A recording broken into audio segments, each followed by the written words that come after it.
Hello friends, welcome back to my channel. आज के आमी तैरी करब most popular South Indian recipe idli. Idli किन्तु खूबी एकटा हेल्दी ब्रेकफास्ट। ताहले शुरू करछि आजकेर रेसिपि। इडलिर जोन्नो एखाने आमी 6 काप मतन चाल नियेछि। आमी रेगुलार राइस यूज करेछि, आपनारा चाइले इडलिर एकटा चाल पाওয়া যায় সেটাও यूज करते पारेन। আর নিয়েছিলাম 2 কাপ মতন বিউরির ডাল। চাল আর ডালগুলোকে ভালোভাবে ধুয়ে জল দিয়ে 5 ঘন্টার জন্য ভিজিয়ে রেখে দিয়েছিলাম। 5 ঘন্টার পর এবার একটা মিক্সিং জারে চাল ডালকে নিয়ে ভালোভাবে পেস্ট করে নেব।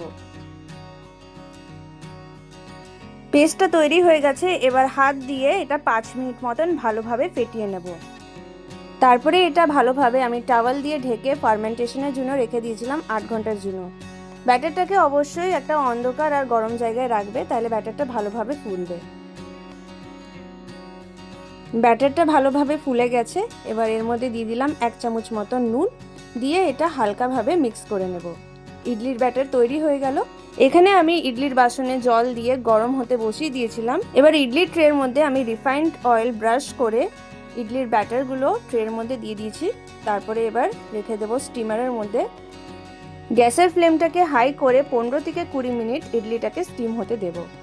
20 মিনিট হয়ে গেছে। এবার আমি ঢাকনাটা খুলে ইডলিটাকে চেক করে নেব একটা নাইফের হেল্পে। ইডলিটা ভালোভাবে স্টিম হয়ে গেছে। এবার ইডলির প্লেটগুলোকে বের করে নেব। একটা স্পুনের হেল্পে এইভাবে ইডলিগুলোকে প্লেটের থেকে বের করে নিয়েছি। সবকটা ইডলিগুলোকে ডিমোল্ড করে গরম গরম সার্ভ করবে সাম্বার আর চাটনির সাথে। তৈরি হয়ে গেল আজকের রেসিপি ইডলি।